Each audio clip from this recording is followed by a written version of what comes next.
UFC 221 ends with a bang. Hi, I'm Dan Cox. Thanks for joining me.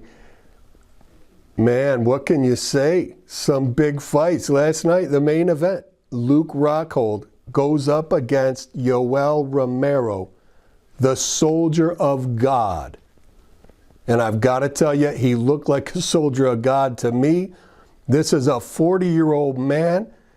He's a freak of nature, incredible athlete, just an amazing specimen. I mean, truly, at that age, and coming in missing weight. You know, a lot of people were talking, well, Yoel's going to gas. He's really hurt from that weight cut. That's not what happened. I'll tell you what, you know, Luke Rockhold in the first round was able to land that low leg kick. And he hurt Romero, no doubt about it. After the fight, Romero had said that he thought his leg was broken. Haven't heard anything yet if it is, and that would be terrible if it is, but Rockhold was able to touch him up. He was throwing double jabs, triple jabs, throwing that leg kick, keeping distance. Rockhold was doing well at distance, but there was something he wasn't doing. And you started to really see it in the second and third round, and that was when he would throw a combination, he was not bringing his feet with him, meaning he was worried about what was coming back at him as a counter. He did not want to get hit. So he would step in, throw a punch, and he was backing out of the pocket before his punch landed. And that was a big statement. And I think Romero, he kind of keyed in to that, and he just put the pressure on him. As the second round came to a close, he was really, had Rockhold looked like he was afraid to be hit by Romero, to be honest with you. Rockhold did not seem to be very confident.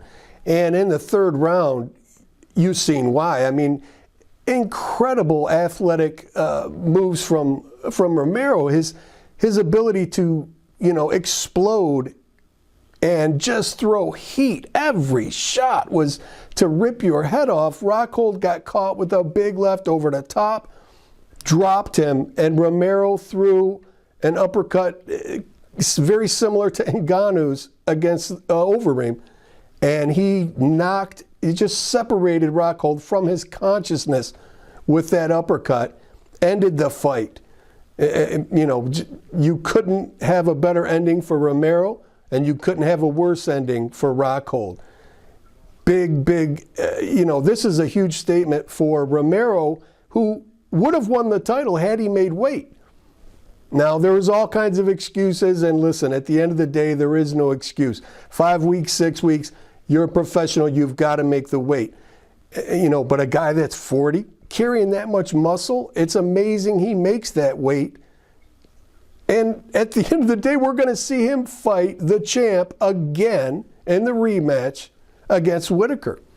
And Robert Whitaker was able to beat Yoel Romero in their first match. Very close fight, very close. And you've got to wonder now, if Romero's leg isn't broke, how quick will we see that turnaround, and what type of fight are we going to see? I think it's going to be very similar to the first fight.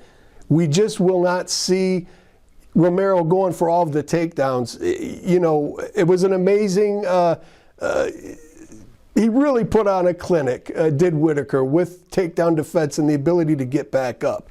And he scrambled well. When he was down, he got back up. He really did own that, and that took a lot out of Romero towards the end of the fight.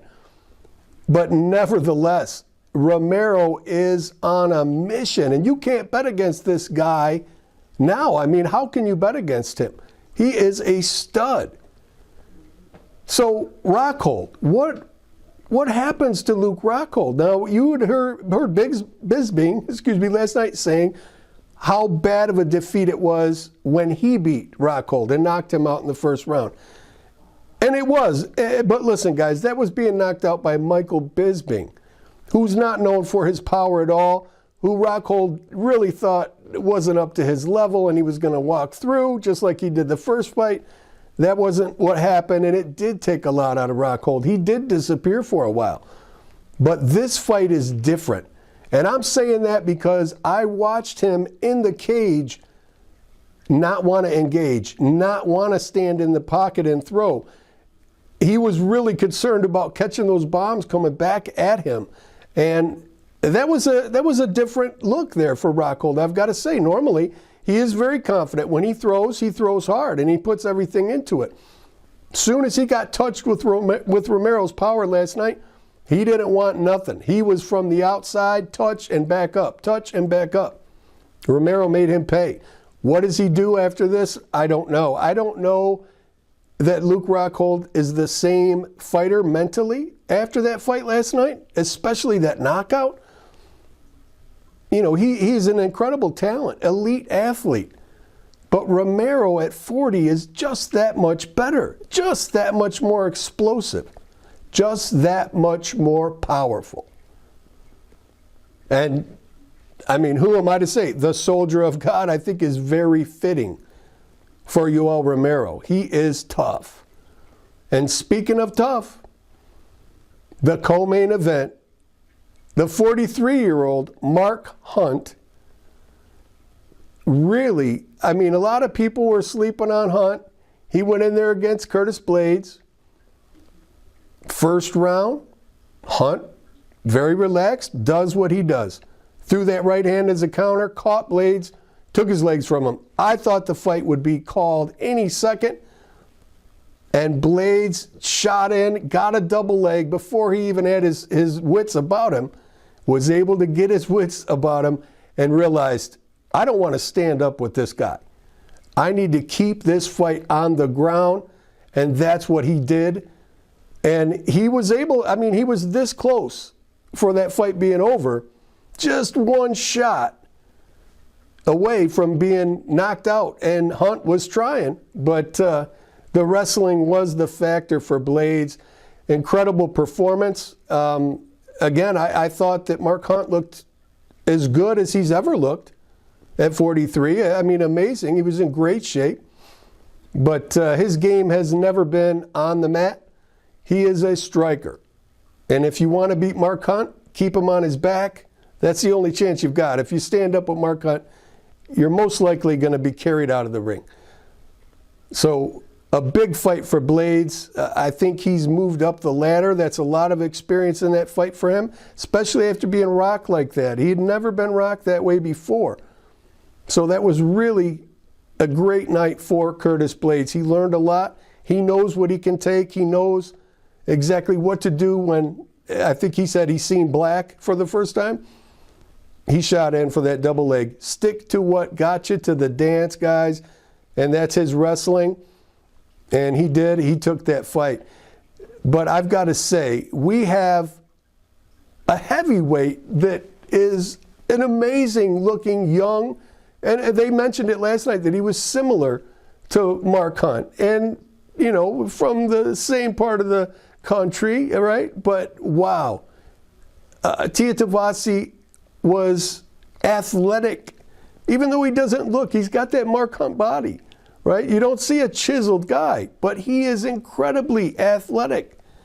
And he was throwing everything, elbows, knees, vicious, vicious striker. And he's got a mean streak in him too, I will say that. He wants to finish every fight, and that's what he's done. That's a guy you want to watch out for. And if you're a heavyweight, you want to avoid fighting him. There's no doubt about it, because he is young, he's learning, but he's a killer. He's got power, he throws to hurt you, and he's very dynamic with his strikes. Not just the 1-2, not just the kicks. He's got the knees, the elbows. He's the whole package. Whole package. Big, big future for that young man. No doubt about it. So listen, guys, I appreciate everything, all of the comments that I've got about my tie and my tie knot and everything. I hope it's okay for you guys. Go to the YouTube channel. When you get a chance, subscribe, man. Do me a favor and subscribe. It does help. But listen, for Modern Pugilist Entertainment, I'm Dan Cox, and we will see you next time.